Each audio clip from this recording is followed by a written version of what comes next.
Hi, I'm Bart Hanson. I'm the owner and lead instructor for CrushLivePoker.com. The following hand comes from our call-in show that we record live at 2 p.m. Eastern Time every Monday. If you enjoy this video, hit that like button, and if you want to submit to be on the show, take a look at the information in the description. This is Okay, 1-3 at Park. 1-3 at Parks. What's the buy-in structure there? It's 500, 100 to 500, but most people buy in for 3 to 500. There's a 1-2 game also, which is 50 to.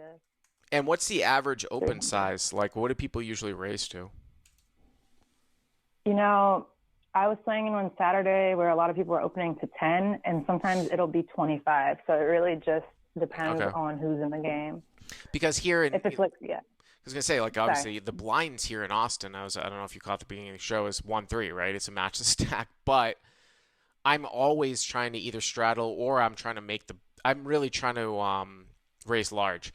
Like, you won't see somebody make it less than 15 pre or 20 pre. So the blinds start to become less relevant depending on what the opening size is. Obviously, now that favors you actually playing super nitty because you're not risking anything. Like, if the open size is to 20 and the blinds are 1-3, like, there's people are playing as if that they have sort of invisible antes, but that's really what drives the game size. So, okay, 1-3 Parks, 500, 100 to 500.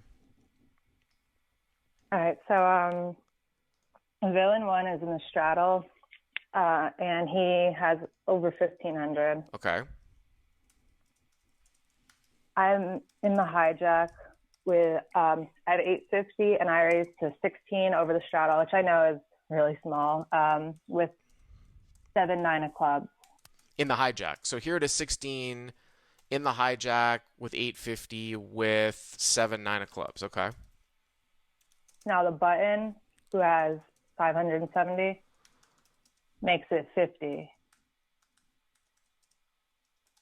The big blind calls, straddle calls, and then I called here. Not sure, this might be a preflop mistake, but So you make it 16 from the hijack with 7-9 of clubs. Button makes it 50, so just over 3x. Big blind call, straddle call. So now the pot is like 150, 166, and it's like another 34 for you to call.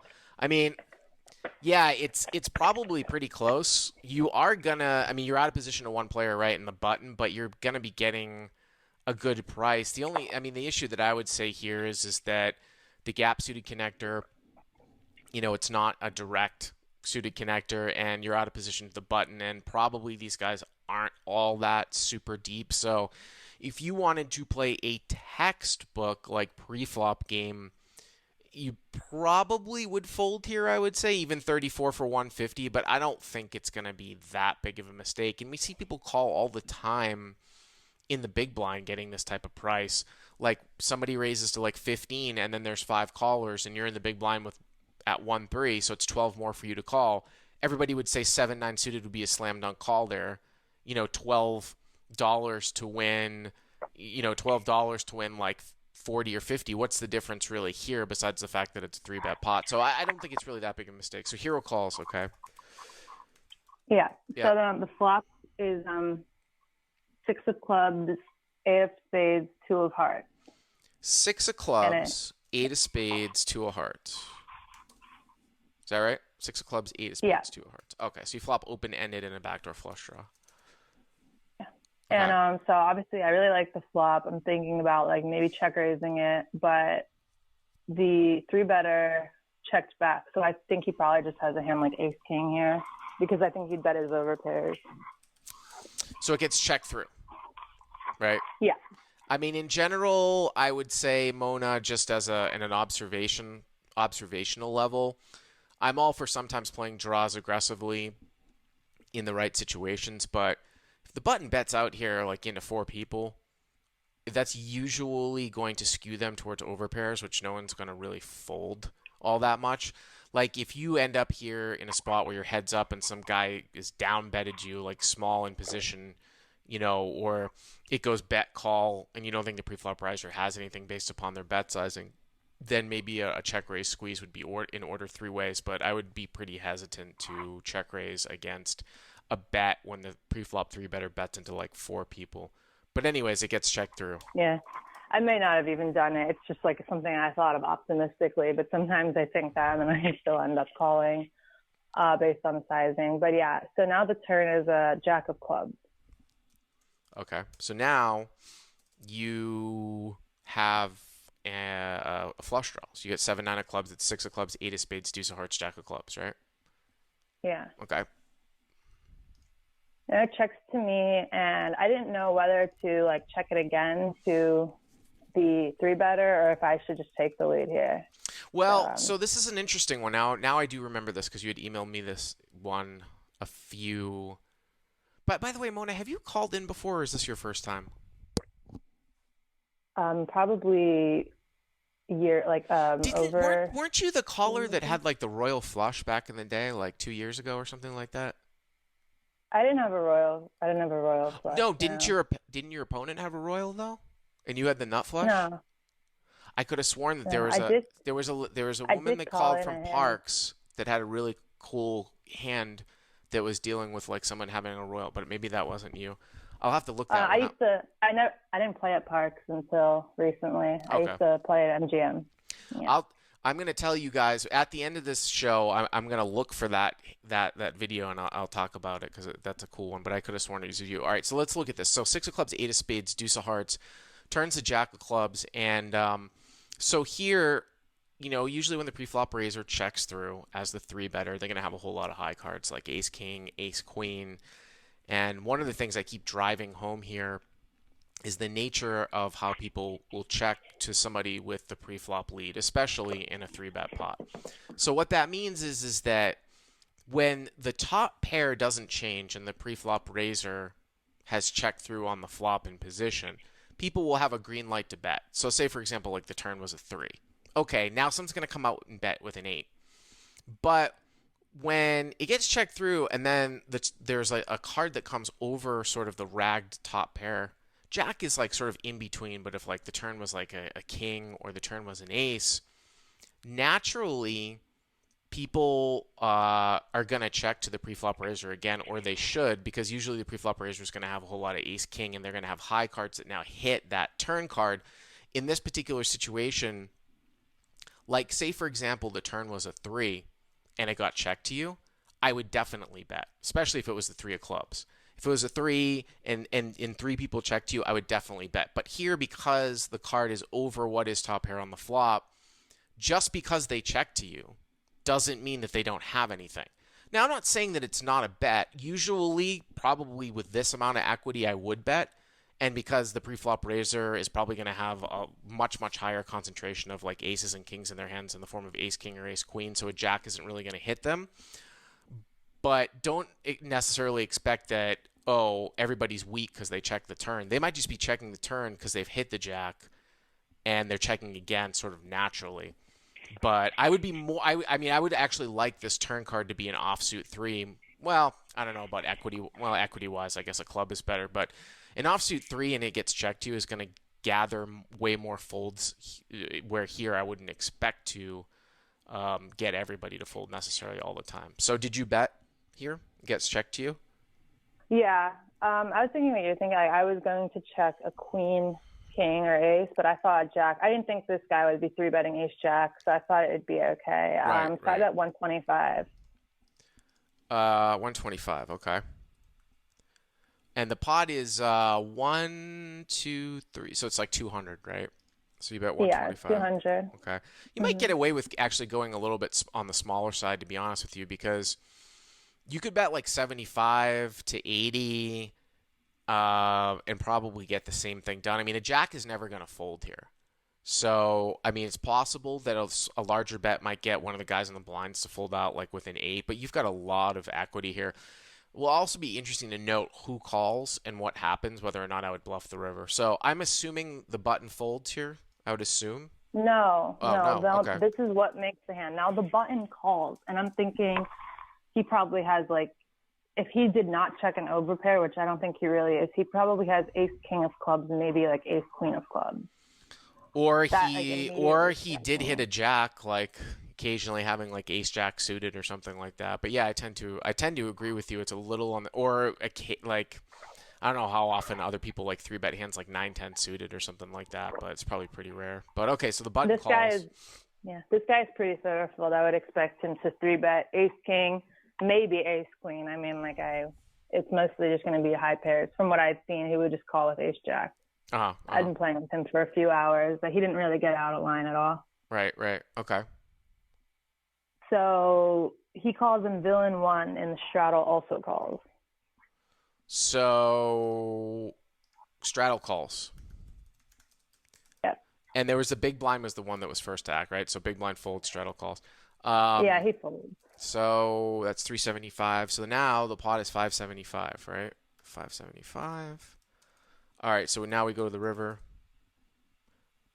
Yeah, so now honestly, I'm not like totally comfortable with this spot on the river. And Well, the problem here is that you've got the button calling, who is either going to have a higher flush draw or a jack, and then you've got an overcall from the straddle. You have the draw, so the chances that somebody has a jack here is probably likely, or at least the chances that someone's going to be bluff catching you is probably likely moving to the river. I don't know what your image is, where like if you bet huge on the river, it's a 3-bet pot. If you're going to get a jack to fold, probably not at 1-3. But what's the river?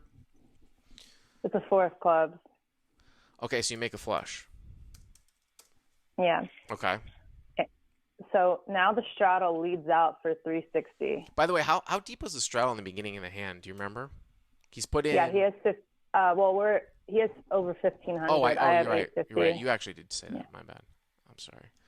So the straddle bets what? 360. Straddle bets 360 in a 575. In a 575. And the river's 4 clubs. So it's 8 of spades, 6 of clubs, deuce of hearts, jack of clubs, 4 of clubs. Straddle bets 360 in a 575. I mean, at this point, I would never make a hero fold in a spot like this at this level.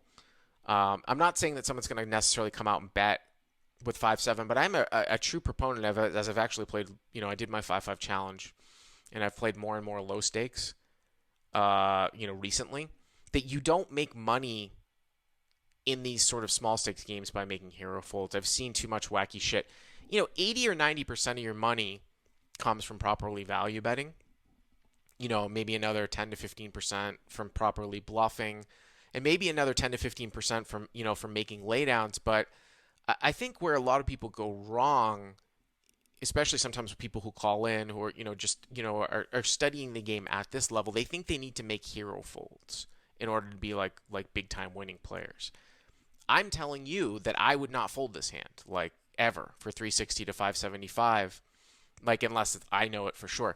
Now, if for some reason like it got checked to you and you bet and you got check jammed on, then we could take a step back and look at it and we'd be like, well, are we going to fold the flush here at 1-3 to a check jam on the river?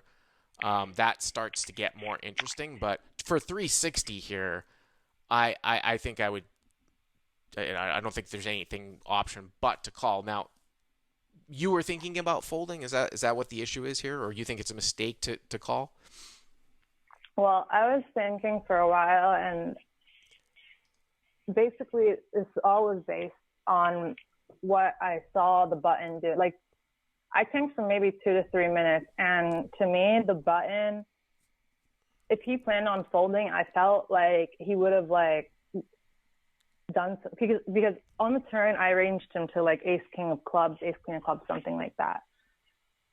Uh-huh. So when he's just sitting there, like, he kind of looks a little excited. I don't know. He just doesn't, like, I feel like people naturally, when they're going to fold and there's like a bet and someone else is tanking and they're going to fold, they sort of like might start looking at the game, or like they might click their phone, or they might just like have these like little tendencies that show they're sort of disinterested in the hand. But when somebody is like remain upright watching me for 3 minutes, I just don't expect them to like fold afterwards. So that's why I kind of felt like so you were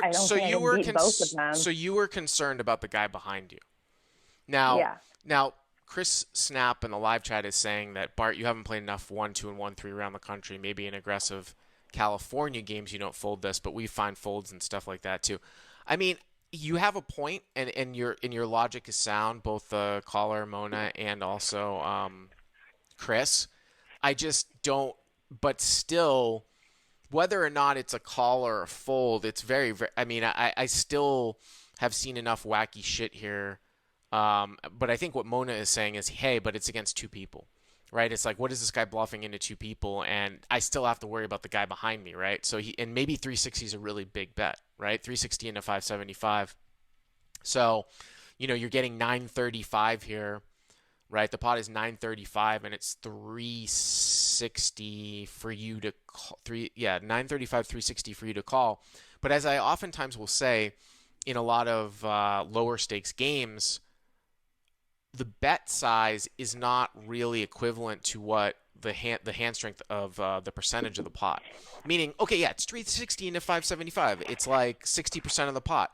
But that's not a 60% pot size bet. That's a huge bet at this level, depending on how big the game plays. Yeah. It's 360. We usually, it's rare to see that on the river. Right. It's a huge bet. So when did you end up doing? Did you end up folding? I did fold after hanging for 3 minutes, and the other guy behind me snap jammed. Uh-huh. I just wanted to call it in because everyone said I was in net, and this is never a fold, even though it happened to be right here. But yeah, I just wanted to see if anyone out there can see why I thought this was a fold, some people, because I got pretty some people made fun of for it. Some people. So what was the reveal? So when he shoves for I don't know, is it $30 or $40 more? The straddle snap folds 5-7. 5-7 for a straight. So that's really interesting. Yeah, he snap folds it. For 30 more. This is a cool call. You know what's really interesting thing about that, Mona, is that I think that most of us would almost come to the conclusion that the straddle shouldn't or wouldn't have straights here for this sizing in the form of 5-7. Why would the straddle start betting here into a backdoor flushing river that comes into two people? That is a mistake, right? So in this case, because you had the guy on the button behind you, you made the fold because you thought that he was on a flush draw. But I think that this goes to my point that there's enough button clicking in these games that it's hard for me to fold big hands, because look what you just see here in the form of this guy with the 5-7. You know what I mean? It's kind of bizarre.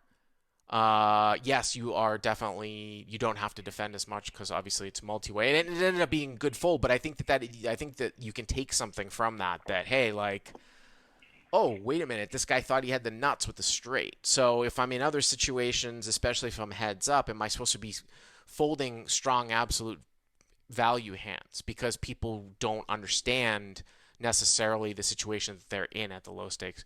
But I appreciate the call. Thank you very much. If you like what you've seen here, please hit the subscribe button. And if you enjoyed this call-in hand, hit the like button down below. To check out crushlivepoker.com, click on the link in the description. Use the code YTA300 to get the first 30 days for free.